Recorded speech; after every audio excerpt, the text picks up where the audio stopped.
civilian 707. So as we're flying in, it's at night and looking down at Vietnam. I expected things like World War II, everything be blacked out at night and stuff. Yeah. There was just lights everywhere. Everything. It was just, we landed at Benoit. Oh, you landed in Benoit? Yeah, we landed and then we trucked over we bussed over to Long Binh to go to the 90th replacement station. Okay. So I was there for you to get all your stuff and get ready and then the unit came to pick me up. They drove down in a Jeep and picked me up at the replacement station. In a Jeep? In a Jeep. Where'd they drive down from? Long Binh. 533rd was stationed at the Long Binh. Okay. Was that like a relatively fortified location? Long Binh was,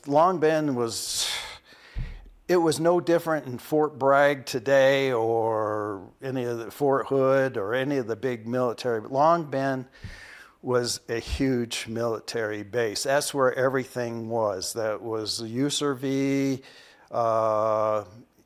that's where finance, it was stateside. I mean, it's like haircuts, grooming standards, dress. Really? Yeah, it was stateside. No jungle hats, no bush hats. It was garrison environment. It was totally garrison environment. Oh wow!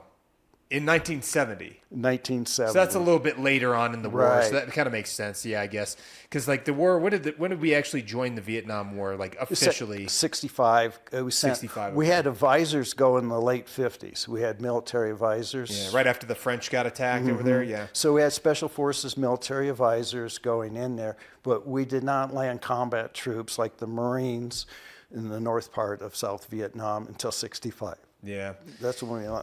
So 70 was already kind of a garrison environment where you're going in Long Binh. Oh, and yeah. once you arrived there, did you pick up any new gear or like were you checking into your unit there or like? No, we just went through all the in-country processing thing. Like an AOR brief or something like that? Yeah.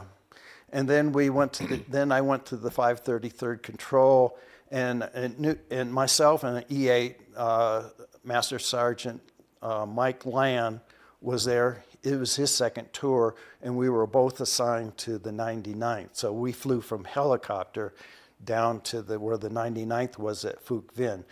Phuc Vinh was also known as Camp Gorvad. And later on, after the Cambodian incursion, it was named Camp Casey after the first Cav general, who was deputy commander, first Cav. His helicopter flew into a mountain